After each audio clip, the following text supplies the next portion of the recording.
terjadi saat kita bermohon? Tangan kita di atas. Apalagi mau difoto.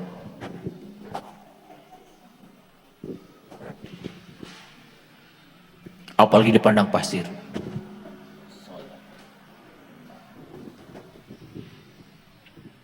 Pakai dandanan macam-macam. Lagi berdoa. Meminta kepada yang di atas. Tolong tunjukkan pada saya, adakah di Quran Allah mengatakan aku di atas? Gak ada. Aku bersamamu dimanapun kau berada.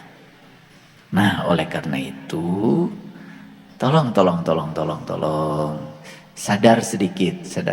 Lihat ayat ini. Kelihatan?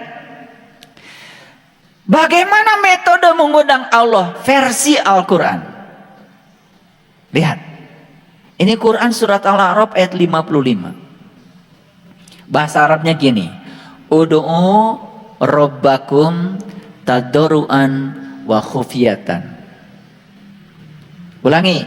Ud'u rabbakum tadarruan wa khufyatan. Allah bilang, undanglah Tuhanmu dengan penuh rasa hormat dan tersembunyi. Sesungguhnya Allah tidak menyukai orang-orang yang melampaui batas. Siapa yang melampaui batas? Mana batasnya? Yang melampaui batas itu adalah yang suka ngatur-ngatur Allah dengan pikirannya yang tanpa batas. Melampaui batas itu kan artinya sudah dikasih batasnya segini, dia lampaui. Bukan bersyukur terhadap yang ada, terus berangan-angan memikirkan yang tidak ada. Itu yang disebut melampaui batas. Makanya orang yang terus merengek-rengek meminta yang tidak ada, dia akan lupa pada apa yang ada. Nih harus dijelaskan nih melampaui batas, karena kadang nggak ngerti. Melampaui batas berarti ada batas dilampaui. Mana batasnya? Batasnya adalah apa yang terjadi pada dirimu, itulah batasmu. Terima saja.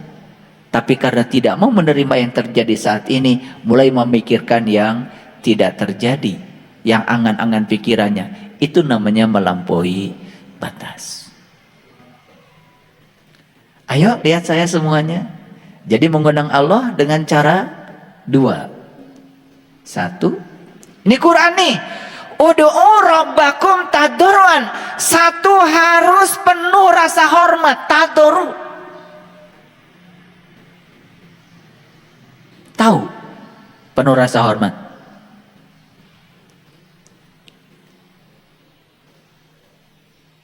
Tempatkan Allah pada tempat yang terhormat. Ketika kita mengatakan hasbi Allah,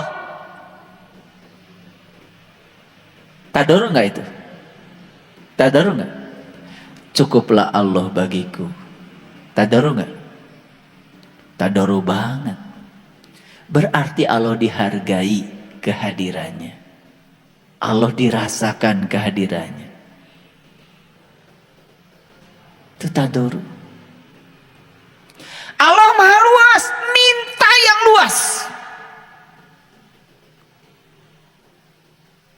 Kalau mau diartikan itu adalah sebagai suatu permintaan. Tetapi kan sesungguhnya kehadirannya saja sudah cukup.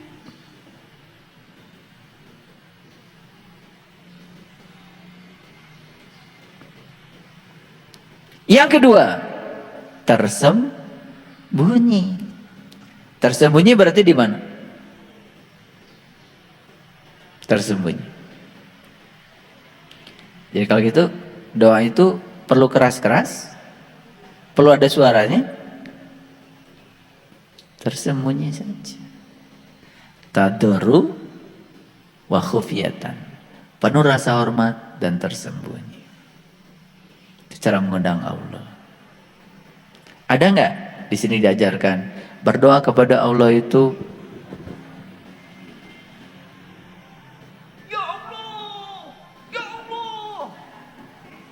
Gitu.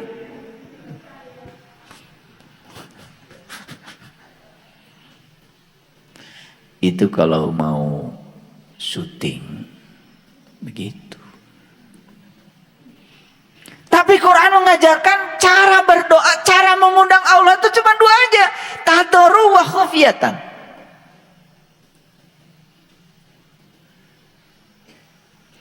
Semoga semua makhluk hidup berbahagia.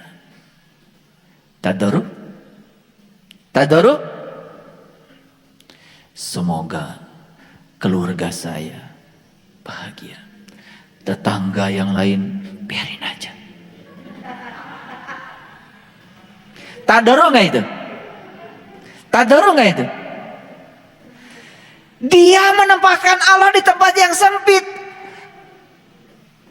Dan Allah itu dikerangkeng oleh pikiran kamu sendiri. Biarlah keluarga saya yang bahagia, yang lain gak usah. Biarlah kelompok saya bahagia, kelompok lain gak usah. Suka nggak ada doa begitu? Ada tuh. Semoga kelompok saya diampuni segala dosanya, kelompok lain gak usah. Tadarru nggak gitu? Itu tidak tadarru, karena tidak menempatkan Allah sebagai yang maha luas. Kalau Allah ditempatkan sebagai yang maha luas, minta yang luas-luas, kalaupun mau ada permohonan. Walaupun itu kan sebetulnya ujung-ujungnya basa-basi juga. Coba, semoga semua makhluk hidup berbahagia. Semoga Allah mencintai seluruh ciptaannya. Kata Allah, emang gue pikirin? Emang saya harus disuruh-suruh sama kamu untuk mencintai ciptaanku? Cintaku tanpa batas untuk seluruh makhlukku. Betul nggak?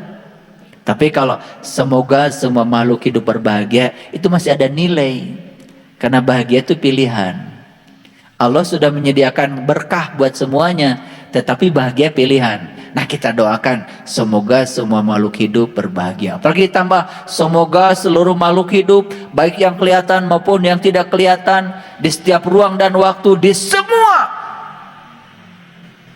tingkatan berbahagia. Keren doa itu. Itu yang kemudian orang tua kita berdoa dengan kata-kata Rahayu Sagung Dumadi.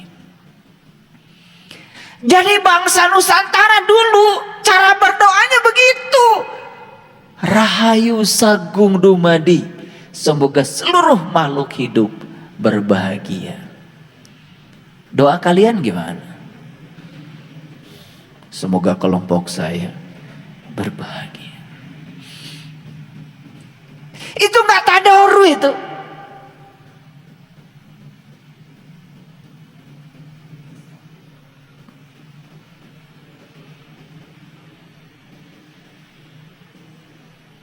Oke. Yang kedua, perhatikan saya. Quran surat Al-A'raf ayat 180. Ini kata-katanya sangat luar biasa. Walillahil asmaul husna fad'uhu biha. Nah, ada juga fad'uhu. Walillahil asmaul husna, terjemahnya, dan dialah zat yang maha baik. Maaf kalau berbeda, karena saya mengartikan asma itu bukan nama, bukan sebutan. Asma itu adalah zat. Karena diterjemahkan menjadi nam. Nam itu bahasa Urdu. Nam itu artinya zat. Bahasa Arabnya adalah ajrun. Jadi bagi saya, walillahil asmaul husna artinya dan Allah zat yang maha baik. Betul Allah maha baik? Luar biasa ya Allah. Betul nggak? Seburuk apapun kita, tetap saja kita bisa bernafas, bisa melangkah, bisa memegang, bisa melihat. Wah, luar biasa. Ya, Kak Gores lagi nyiksik bawang di dapur, langsung Allah bertindak. Seluruh sel-selnya diperintahkan untuk menyusun diri. 2-3 hari garing. Masa tidak terasa kehadiran Allah di situ? Ya, iya. Dicocok rengit, digaro burung, 2-3 hari itu ayat. Luar biasa ya, cinta kasih Allah luar biasa. Yang gitu aja kadang-kadang banyak lupanya ya. Kemarin bentol, sekarang nggak ada. Nggak ingat tuh sama Allah. Ingat teh tarason we.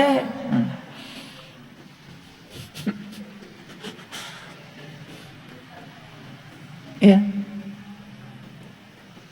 Itu jadi tidak ingat siapa yang menyembuhkan itu. Padahal hasbi Allah, kehadirannya sudah cukup. Lihat saya sekarang. Dan Allah zat yang maha baik, undanglah dia dengan kebaikannya. Jadi cara mengundang Allah itu dengan kebaikannya. Makanya Asmaul Husna ada 99. Coba yang pertama apa? Ar-Rahman, Ar-Rahim, Al-Malik, Al-Qudus, As-Salam, Al-Mu'min, Al-Muhaimin, Al-Aziz, Al-Jabbar. Terus puncaknya apa? As-Sabur. Apa maknanya?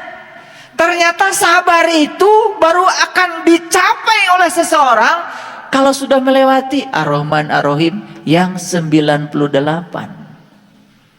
Makanya di Quran dikatakan wasta'inu bisobri. Minta tolonglah dengan sabar. Jadi minta tolong itu bukan tolong Allah, bukan gitu. Sabar aja. Karena sabar itu sudah minta tolong. Oh, ini tingkatan tinggi. Jadi kalau gitu meminta tolong itu dengan satu kata atau dengan 99. Karena sabar itu nomor 99 tidak tercapai kalau tidak dimulai dengan Ar-Rahman, Ar-Rahim, Al-Malik, Al-Qudus sampai As-Sabur. Makanya Quran memerintahkan minta tolonglah kepada Allah dengan sabar. Jadi tidak ada di Quran dikatakan minta tolonglah kepada Allah dengan cara tolong Allah. Gak ada di Quran, gak ada. Tapi wasta'inu bisobri, minta tolonglah kepada Allah dengan sabar. Udah sabar aja. Itulah cara minta tolong yang tadoru.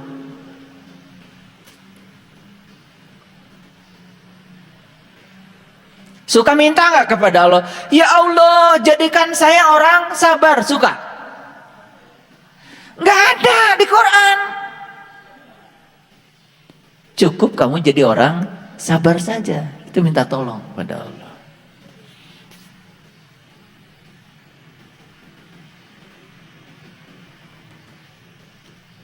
Makanya begitu kita minta dijadikan orang sabar, langsung dikirim orang-orang yang tidak sabar.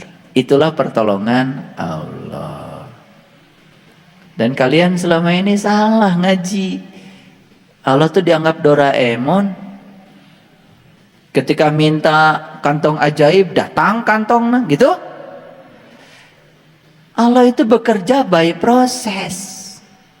Ketika minta sabar, dihadirkan yang tidak sabar. Ketika minta jadi orang baik, dihadirkan orang-orang yang tidak baik.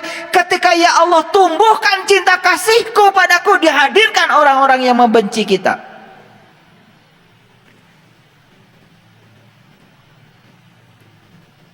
Tapi begitu mereka dihadirkan oleh Allah, diterima apa ditolak? Tah eta urang cenah yang sabar.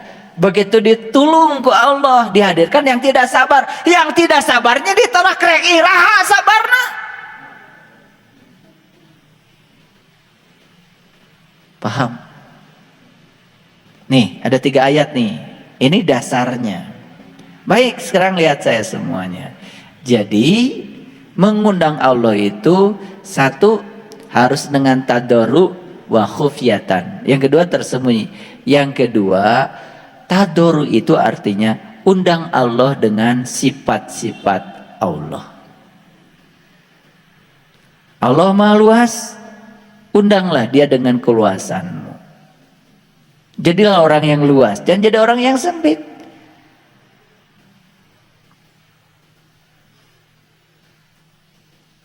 Gitu.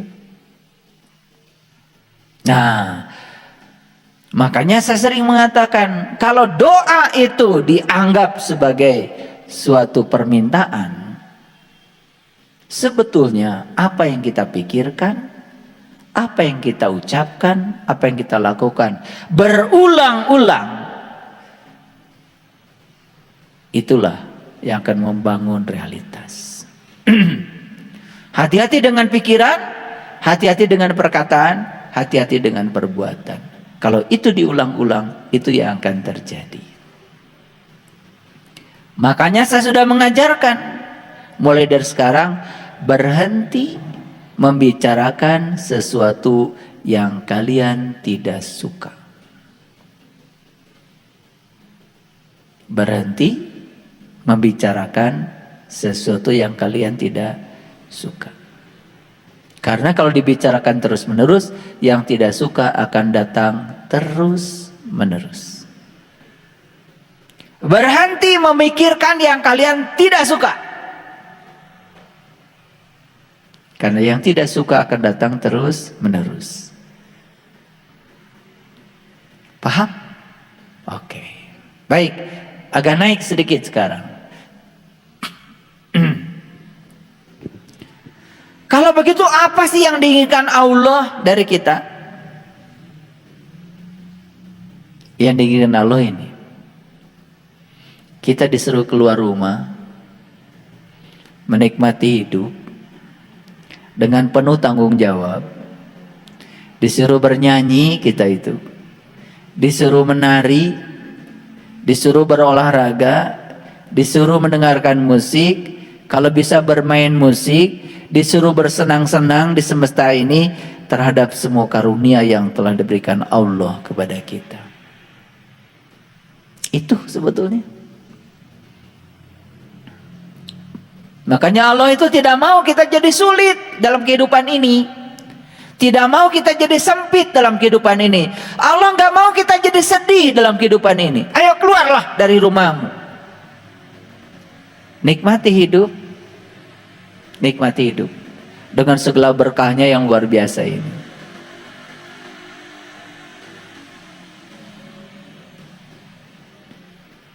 Ya. Jadi aneh ya, belajar agama malah jadi semakin banyak kesedihan. Bahkan Allah itu bukan sesuatu yang menyenangkan. Allah itu seakan-akan sosok yang menakutkan. Betul? Bahkan Allah itu digambarkan sebagai sosok yang menakutkan, tukang menyiksa, mengazab, menciptakan neraka, membakarnya habis.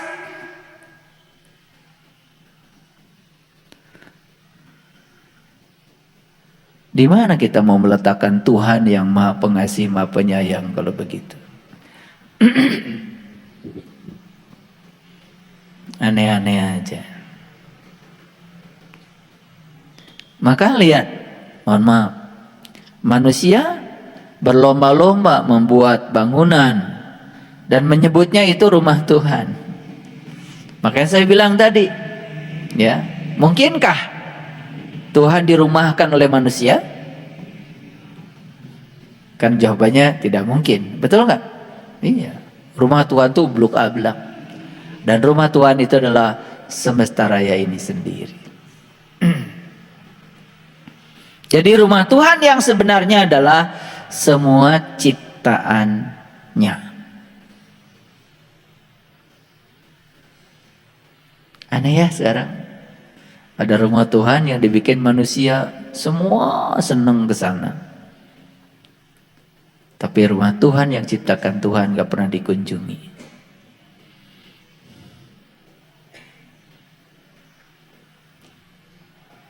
Aneh. Padahal mengunjungi rumah Tuhan yang ciptaan Tuhan gak perlu pakai ongkos.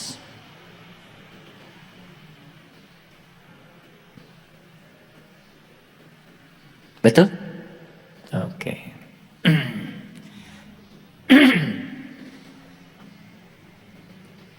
Inilah ayatnya. Kalau gitu mana rumah Tuhan yang sebenarnya? Surat Ali Imran ayat 96.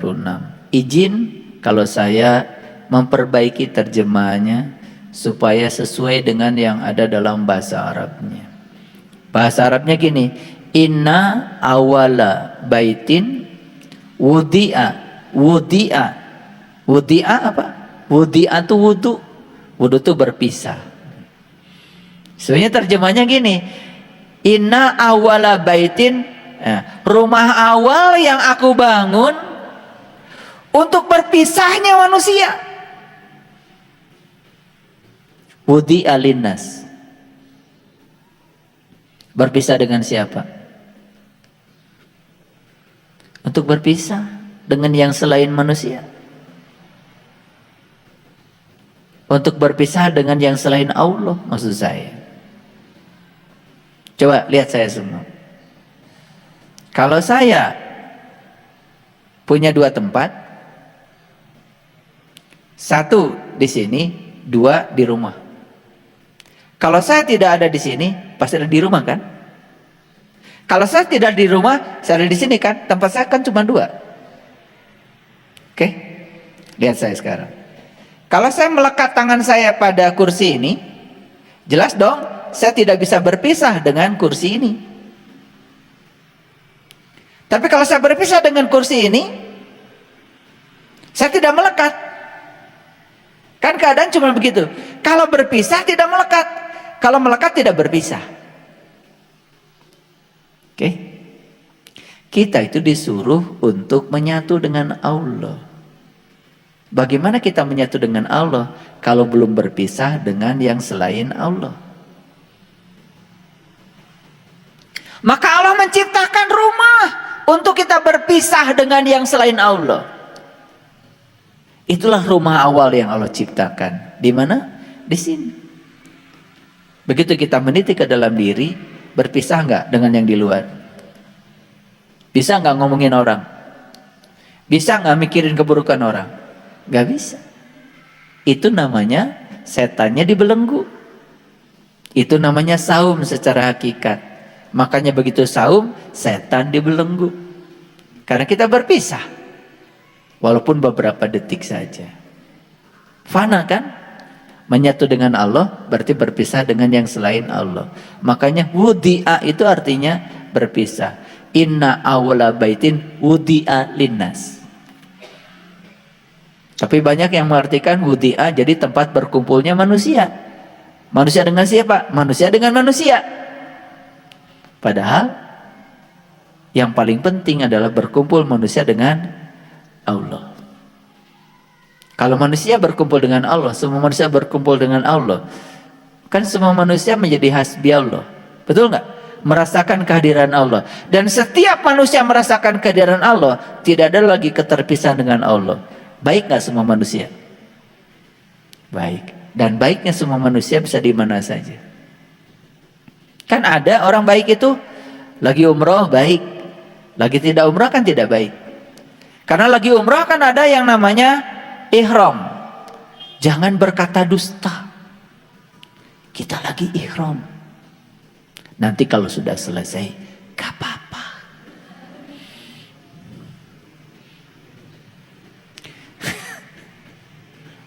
Jangan menutup kepala. Kita lagi ihram. Dam. Kan gitu. Ada tuh kalau haji dan umroh pembimbing yang senangnya main dam-daman, dikit-dikit dam, dikit-dikit dam, cari kesalahan jamaah supaya kena dam, mintanya kambing 1 kali kesalahan, bangkrut habis haji, karena dam-daman terus, dikit-dikit dam, iya, di bis ketiduran, namanya orang ketiduran kan, perjalanan dari Madinah ke Mekah 6 jam. Ya tidur. Begitu tidur nggak kerasa itu kain ihram udah nyampe di sini karena AC kuat. Coba orang lagi tidur kan sare. Gak ingat kan? Iya. AC kenceng. Satu-satunya di tubuh kain ihram. Ya geus we tutupkeun ka luhur. Kapanggih tah ku si pembimbing dam cenah. Hiji kambing. Rewas atuh. Rewasna teh lain eta, kambing hiji. Betul? Karena nggak ngerti. Yang dikasih dam nggak ngerti, yang ngasih dam dia nggak ngerti. Padahal yang dimaksud itu jangan ditutup pandangan kolbumu dengan Tuhan, bukan ditutup kepala. Jangan ditutup penglihatan kalbu kepada Tuhan ketika kalian sedang ihram. Itu maknanya. Jangan ada hijab antara dirimu dengan Allah. Kamu harus kasyaf, harus terbuka. Pandangan kolbumu harus terbuka dengan Tuhan. Iya mah ditutup. Dan tos terbuka mah ditutup oh kita naon. Itu hakikatnya. Karena nggak ngerti hakikatnya, jadi aja dam lagi. Nyalingit teh beteng. Da teu biasa naik AC. Naik mobil bis AC. Di Mekah mobil itu bagus-bagus AC-nya. Bayangkan orang kampung nyalingit beteng. Ingat PPO. Kapanggih tak pembimbing, ieu wangi ti mana? Aduh, ya lumayan hiji domba. Dam.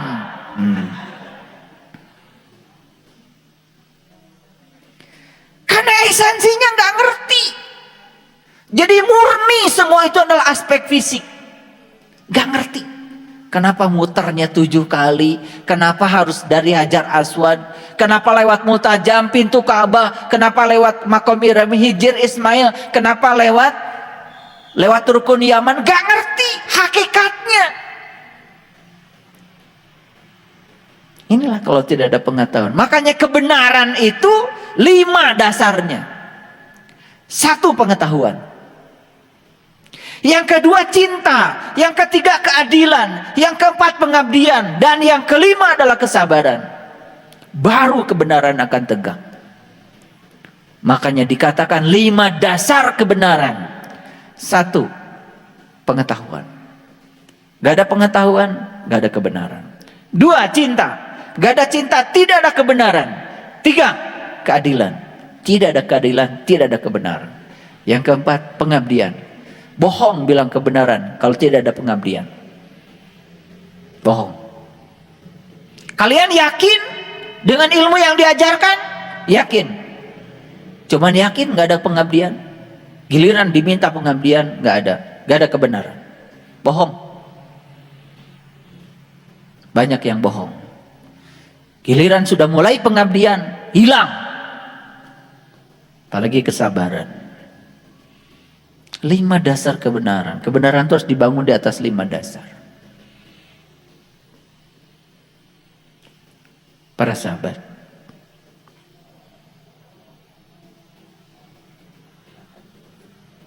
jadi rumah awal yang ciptakan Allah untuk berpisahnya manusia. Berpisah dengan apa? Nih berpisah dengan ini. Gimana caranya? Meniti ke dalam diri. Begitu kita meniti ke dalam diri, mengasingkan diri ke dalam, betul nggak kita berpisah? Di mana kita berpisah? Di sini. Ada apa di situ?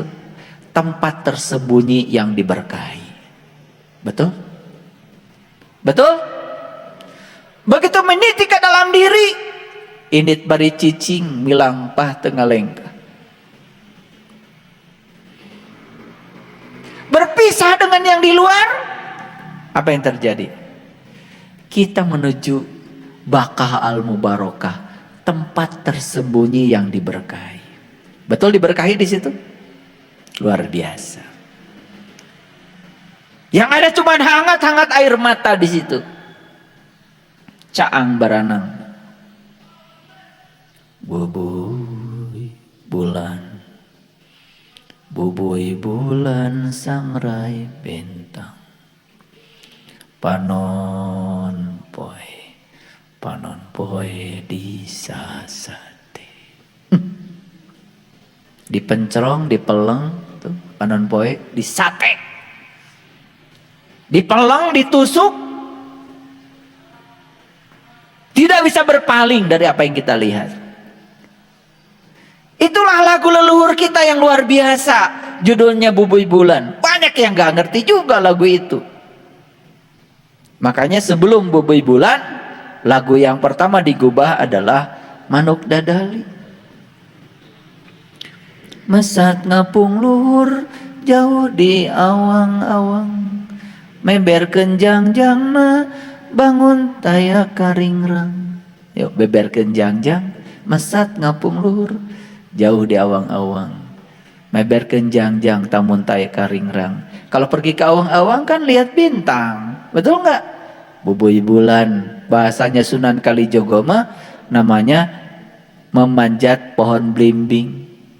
Lunyu-lunyu penekno, ya sudah, walaupun lunyu, walaupun licin, terus aja dipanjat. Blimbing kan bintang segi 5, keren, nyatu jadi ilmunya semua. Nah ini yang disebut dengan Hubble itu, talinya Tuhan tuh ini, pengetahuan. Kalau pengetahuan kita luas, kita bisa melihat semua tradisi, tidak berburuk sangka, dan tidak mengatakan dirinya lebih bagus daripada yang lain. Itulah kekeliruan spiritual yang 7 tadi. Banyak orang yang menyangka dirinya lebih mulia daripada yang lain dan menyalahkan orang lain yang berbeda dengan dirinya. Maka dia tidak punya kemampuan menerima dan menghargai perbedaan. Itulah makanya kan ribut terus. Yang ribut tuh yang suka itu. Yang tahu dikit. Kalau yang tahu banyak mah enggak, karena pengetahuannya luas. Betul enggak? Iya. Yang suka manjat gunung mah enggak. Melihat pemandangan dari gunung kan luar biasa, luas, tanpa batas.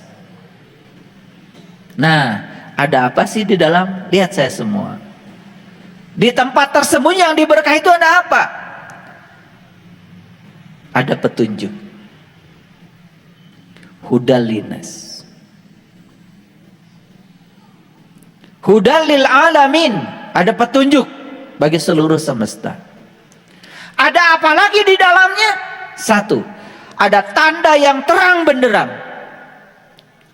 2, ada makom Ibrahim, level Ibrahim, tingkatan Ibrahim. Barang siapa yang masuk rajin ke Bakah al-Mubarakah, amanlah dia. Wa man dakhalahu kana aminan. Walillahi 'alan nas hijjul bait. Dan Allah mewajibkan untuk setiap manusia agar berkunjung ke rumah itu. Ke rumah mana? Rumah awal yang Allah ciptakan untuk berpisahnya manusia. Wa ilaihi sabila man istata'a ilaihi sabila, bagi mereka yang tahu jalannya, yang tahu caranya. Yang tidak tahu jalannya, tidak tahu caranya, jangan coba-coba.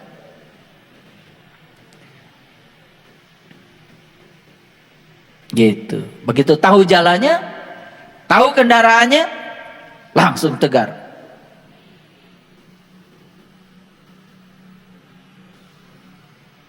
Subhanalladzi sakhkhara hada wa ma kunna lahu muqrinin wa inna ila rabbina lamunqalibun. Tuh, doa naik kendaraan. Kendaraannya mana? Nih kendaraannya. Gitu. Kalau naik kendaraan, naik angkot.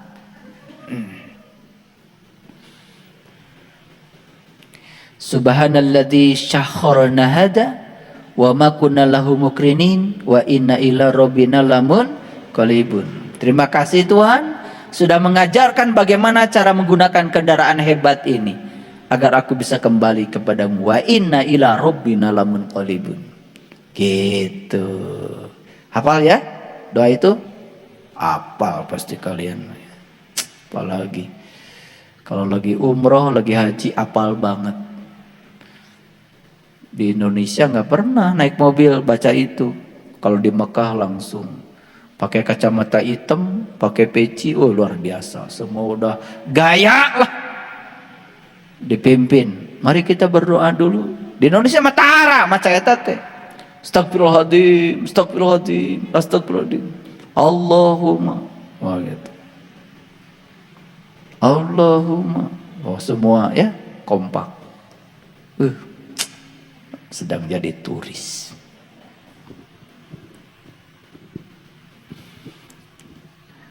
ketika kita mengartikan doa itu sebagai permintaan, dan kita kemudian seakan-akan boleh mengatur-ngatur Tuhan, mengajari Tuhan supaya Tuhan diajari cara yang terbaik menunaikan tugasnya, dan supaya Tuhan mengikuti segala keinginan kita. Bayangkan, semrawut nggak kehidupan ini? Bayangkan kalau semua permintaan dipenuhi, semrawut nggak? Semrawut nggak? Semrawut. Coba kalau semua permintaan manusia ingin jadi orang kaya dipenuhi Tuhan saat ini, semrawut nggak dunia? Semrawut. Susah kita. Mau nembok sendiri, ngelas sorangan, kenteng bocor sorangan, betul? Sahadat dititah ada benghar sararea, betul?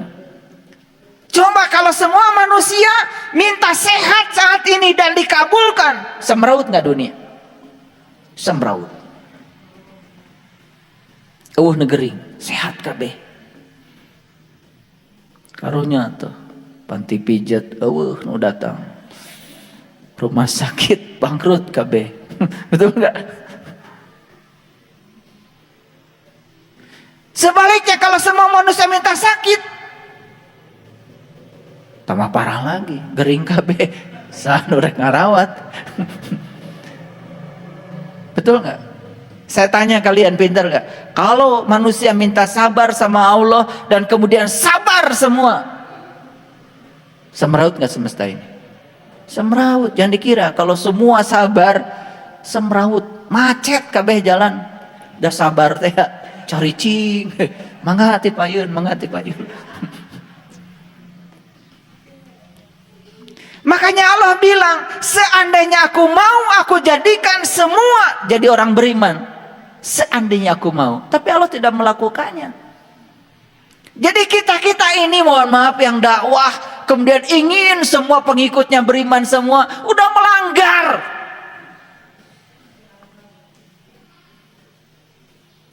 Dan tidak semua manusia jadi orang beriman.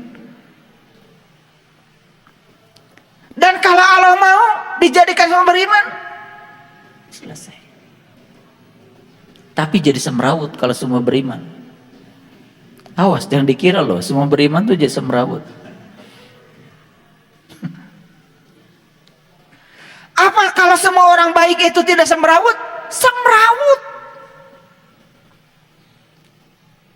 Datu ayat tuh, jalmi saya, mun-mun teu saya mah. Betul nggak? Jadi inilah sebetulnya semesta yang sebenarnya, yang oleh kita ditolak. Inilah kenyataan hidup yang sebenarnya. Ayo kita terima. Terima semua orang apa adanya.